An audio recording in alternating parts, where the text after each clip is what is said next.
말씀 보도록 하겠습니다. 마태복음 12장 38절부터 50절까지 말씀 제가 봉독해 드리겠습니다. 말씀 잘 헤아려 주시면 감사하겠습니다. 그때 서기관과 바리새인 중 몇 사람이 말하되 선생님이여 우리에게 표적 보여주시기를 원하나이다. 예수께서 대답하여 이르시되 악하고 음란한 세대가 표적을 구하나 선지자 요나의 표적밖에는 보일 표적이 없느니라. 요나가 밤낮 사흘 동안 큰 물고기 뱃속에 있었던 것 같이 인자도 밤낮 사흘 동안 땅 속에 있으리라.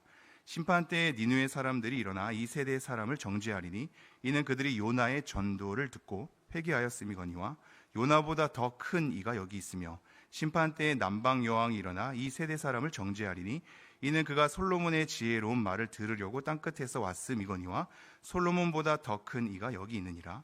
더러운 귀신이 사람에게서 나갔을 때에 물 없는 곳으로 다니며 쉬기를 구하되 쉴 곳을 얻지 못하고 이에 이르되 내가 나온 내 집으로 돌아가리라 하고 와 보니 그 집이 비고 청소되고 술이 되었거늘 이에 가서 저보다 더 악한 귀신 7을 데리고 들어가서 거하니 그 사람의 나중 형편이 전보다 더욱 심하게 되느니라. 이 악한 세대가 또한 이렇게 되리라. 예수께서 무리에게 말씀하실 때에 그의 어머니와 동생들이 예수께 말하려고 밖에 섰더니 한 사람이 예수께 여짜오되 보소서 당신의 어머니와 동생들이 당신께 말하려고 밖에 서 있나이다 하니 말하던 사람에게 대답하여 이르시되 누가 내 어머니이며 내 동생들이냐 하시고 손을 내밀어 제자들을 가리켜 이르시되 나의 어머니와 나의 동생들을 보라. 누구든지 하늘에 계신 내 아버지의 뜻대로 하는 자가 내 형제요 자매요 어머니이니라 하시더라. 아멘. 네, 오늘 말씀이 이어져 나오는 흐름을 조금 살펴보도록 하죠. 네, 우선은 산상수훈이라는 예수님의 가르침 이후에 예수님께서는 수많은 병자들을 치유하셨습니다. 굉장히 많은 기적을 보여주셨단 말이죠. 그리고 10장에 이르러서야 제자들을 파송합니다.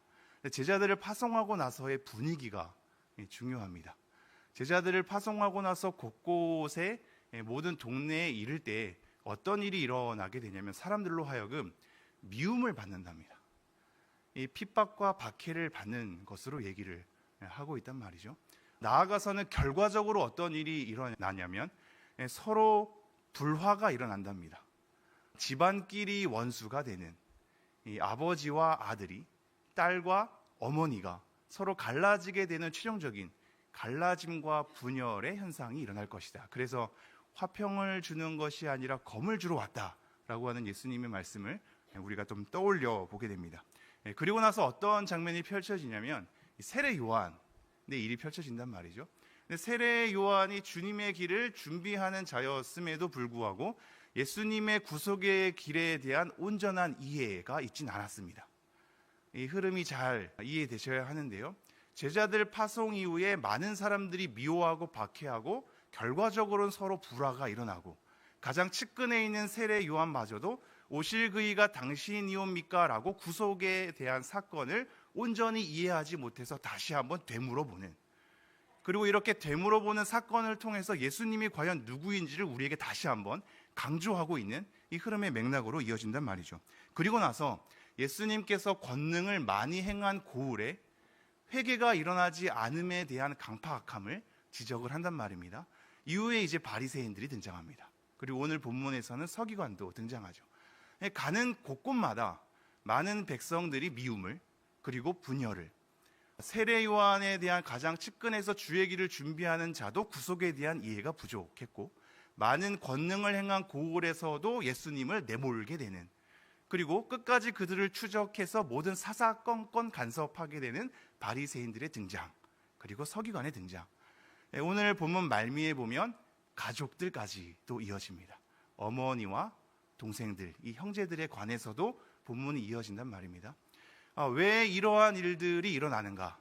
예수님이 가시는 길에, 가르침이 있는 길에, 파송된 제자들의 삶 가운데 왜 이러한 일이 일어나는가를 오늘 곰곰이 따져보게 되면 과연 하나님 나라의 가치가 어디에 있는가? 예수님이란 과연 누구란 말인가? 하나님의 뜻은 무엇이란 말인가? 이것을 놓치게 되면 어떠한 일이 일어날지를 오늘도 보여주고 있습니다. 과연 나는 예수님을 예수님으로 섬기고 있는가? 하나님의 뜻에 내 소중한 가치를 두고 있는가?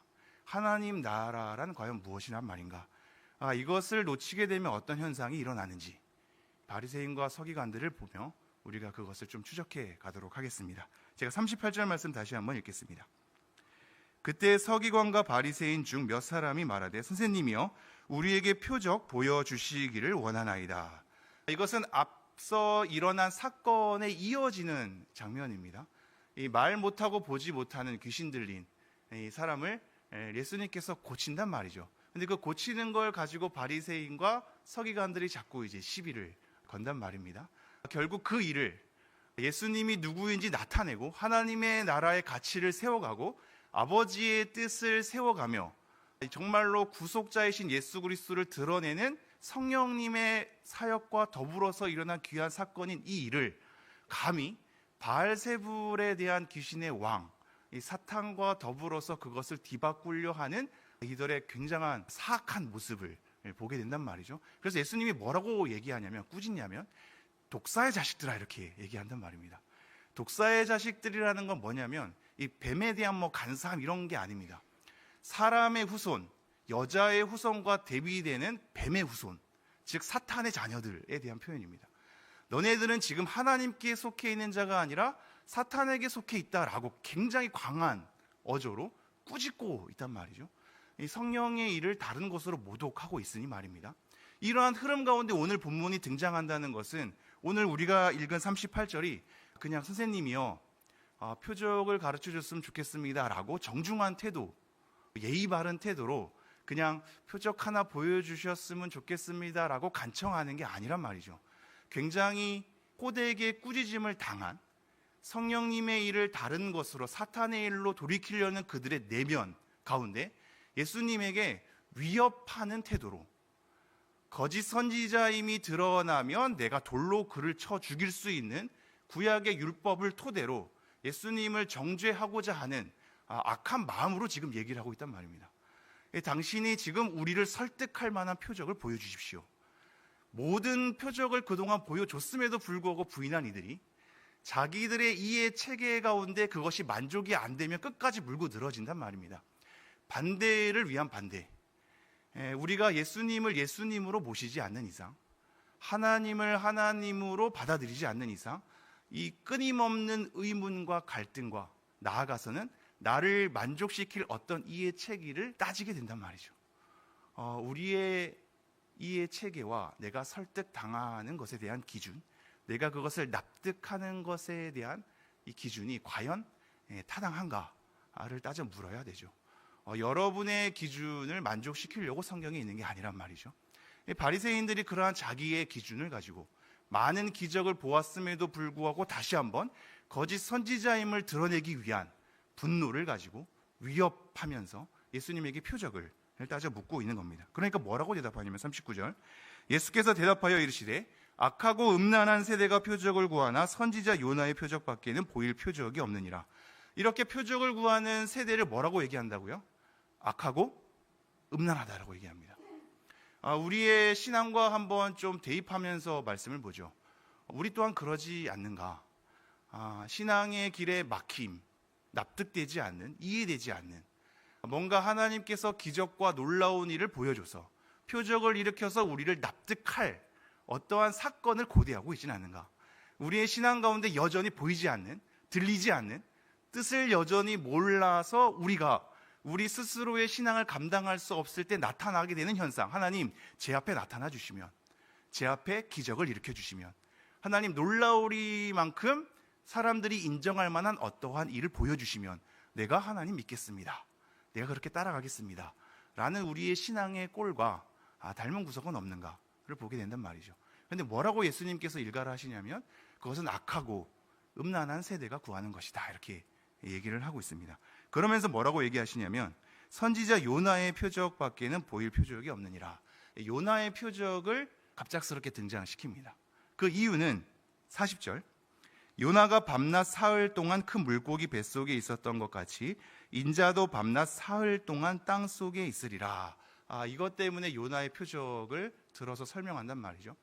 요나가 물고기 뱃속에 있었던 것 같이 이 3일 동안 땅 속에, 이것도 굉장히 의미 있는 단어인데 땅 속에라는 것이 그냥 땅 아래라는 표현으로 등장하지 않고 이 카르디아라는 마음이거든요. 땅 마음에 갇혀있다, 이런 표현입니다. 굉장히 좀 의미 있는 단어긴 한데요. 아무튼 지금 요나의 물고기 뱃속에 있는 3일과 같이 지금 땅 마음에, 땅 깊은 곳에 예수님께서 그렇게 있을 것이다라고 얘기합니다. 이것은 단순히 예수님의 죽으심과 부활만을 얘기하는 것은 아닙니다. 그것이 가장 중요한 것이며 예수님의 구속을 이루는, 그동안 모든 율법을 이루는, 예수님이 과연 누구신지, 이 땅에 왜 왔는지를 드러내는 가장 중요한 사건이거든요. 죽으심과 부활 때문에 이 사건을 드러내긴 하나, 누가복음 11장으로 가면 이 요나의 표적이 이 니느웨에게 하나의 표적이 된다라는 얘기를 합니다. 그렇다면 단순히 이 죽음과 부활실만을 얘기하는 것이 아니라 죽음과 부활을 토대로 이 요나에 대한 어떠한 삶에 대한 부분을 나타내고 있단 말이죠. 그게 뭐냐면 니느웨로 말씀을 선포하라는 하나님의 명령을 어긴 요나가 그것을 어기고 다시스로 가는 배를 탐으로 풍랑이 일어서 모두가 죽게 되는 위기 가운데 이 요나가 나중에 물속에 뛰어들게 되고 이 물고기 뱃속에 들어가게 되는 현상이 일어납니다. 즉 불순종에 대한 삶의 결과가 이스라엘 모두가 하나님 말씀 앞에 불순종하며 어떤 길을 걷고 있는지 요나의 물에 빠지는 사건, 거의 죽음을 맞이하게 되는 사건으로 경험하게 되고 있으며 그 죽음의 뱃속에서의 죽음의 위기 가운데 하나님 앞에 간절한 기도, 하나님께서 긍휼히 여겨주시는 사건을 통해서 옛사람을 버리고 새사람이 되죠. 하나님의 말씀을 선포한단 말입니다. 그걸 니느웨가 알았단 말이죠. 그러니 말씀을 선포하고 나서 니느웨 모든 성 안에 짐승마저도 다 회개하기에 이르릅니다. 이것이 니느웨에게 표적이 되었던 겁니다.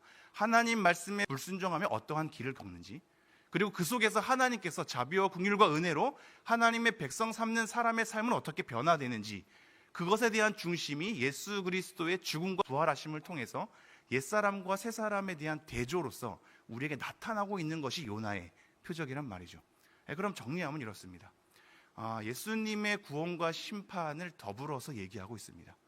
결국 하나님의 뜻을 벗어난 사람, 하나님의 말씀에 순종하지 않는 사람은 죽음의 심판을 경험하게 될 것이고, 예수님께 속한 자, 아버지의 뜻대로 행하는 자, 하나님의 구원의 은혜를 입은 자는 구원의 길로 걸어가게 될 것을, 그리고 그 중심에는 예수 그리스도의 죽음과 부활하심이 놓여 있음을 요나를 통해서 드러내고 있단 말입니다. 그러면서 41절 이렇게 이어집니다. 심판 때에 니느웨 사람들이 일어나 이 세대 사람을 정죄하리니 이는 그들이 요나의 전도를 듣고 회개하였음이거니와 요나보다 더 큰 이가 여기 있으며. 42절 심판 때에 남방 여왕이 일어나 이 세대 사람을 정죄하리니 이는 그가 솔로몬의 지혜로운 말을 들으려고 땅끝에서 왔음이거니와 솔로몬보다 더 큰 이가 여기 있느니라. 굉장히 의미 있는 부분입니다. 첫 번째는 지금 니느웨 사람들이 이 세대 사람을 정죄한다 그러죠. 두 번째는 남방 여왕, 구약에서 스바라는 지역의 여왕을 얘기하는 건데요. 이 스바 여왕이 솔로몬에게 지혜를 들으러 오기 때문에 이 스바 여왕도 꾸짖은, 정죄할 것을 얘기하고 있습니다. 이 두 사람 다 이방인이거든요. 이방인이 지금 바리새인들을, 표적을 구하는 이 세대 사람들을 정죄하는 것으로 얘기하고 있습니다. 그리고 또한 이 두 사람의 공통된 특징이 뭐냐면 니느웨 사람들은 요나의 전도를 듣고 회개하죠. 그리고 남방 여왕, 이 스바 여왕은 솔로몬의 지혜를 들으려고 온단 말입니다. 근데 앞서 일어난 사건이 뭐냐면 보지 못하고 말 못하는 귀신 들린 사람이 보게 되고 말문이 트이는 겁니다. 그리고 그 성령의 사건을 통해서 모독하는 행위가 뭐냐면 말로써 인자를 거역하고 말로써 성령을 거역하는 자에 대한 결과였습니다. 이 말과 가르침과 하나님의 말씀과 연결이 되어 있단 말이죠. 즉 이방인들도 하나님의 말씀을 듣고 돌이키며 그 말씀을 사모하고자 왔는데 너네들은 정작 하나님 말씀엔 관심이 없고 예수 그리스도가 어떤 일을 이루셨는지도 관심이 없고 표적에 대한 너네들의 기준에 만족을 채우기만 급급하니 이 세대는 악하고 음란한 세대다라고 일갈을 하고 있습니다. 그러면서 43절 이렇게 이어집니다. 더러운 귀신이 사람에게서 나갔을 때 물 없는 곳으로 다니며 쉬기를 구하되 쉴 곳을 얻지 못하고. 44절 이에 이르되 내가 나온 내 집으로 돌아가리라 하고 와보니 그 집이 비고 청소되고 수리되었거늘. 45절 이에 가서 저보다 더 악한 귀신 7을 데리고 들어가서 거하니 그 사람의 나중 형편이 전보다 더욱 심하게 되느니라. 이 악한 세대가 또한 이렇게 되리라. 지금 악하고 음란한 세대에 대한 앞선 설명과 동시에 그들의 특징을 또 다른 비유로 설명을 하는데, 이 악한 세대가 그러하리라. 즉 너네들의 귀신이 나갔을 때 깨끗하게 비워지고 청소되고 수리되었지만 어디 머물 곳이 없는 귀신이 다시 한번 자기 집으로 돌아오게 되는데, 그것이 빈집이었기 때문에 더 악한 귀신을 다 데리고 들어오는 것이 이 세대, 악한 세대들의 특징이다, 이렇게 이해를 하고 있습니다. 우리 여기서 이제 한 가지 일을 좀 생각해 보죠. 지금 44절에 보면 이 집이 비어 있단 말이죠. 그런데 비어 있는데 어떻게 되어 있습니까? 청소되고 수리가 싹 되어 있습니다. 이 하나님의 은혜를 통하여 자기 나름대로 청소하고 수리는 되어 있는 상태입니다. 그런데 어떤 집인 거죠? 빈 집인 겁니다. 깔끔하게 자기의 마음이, 자기의 생활이, 자기의 인생이 정리되고 수리되었어도 빈집이니까 누가 들어갑니까? 귀신이 들어갑니다.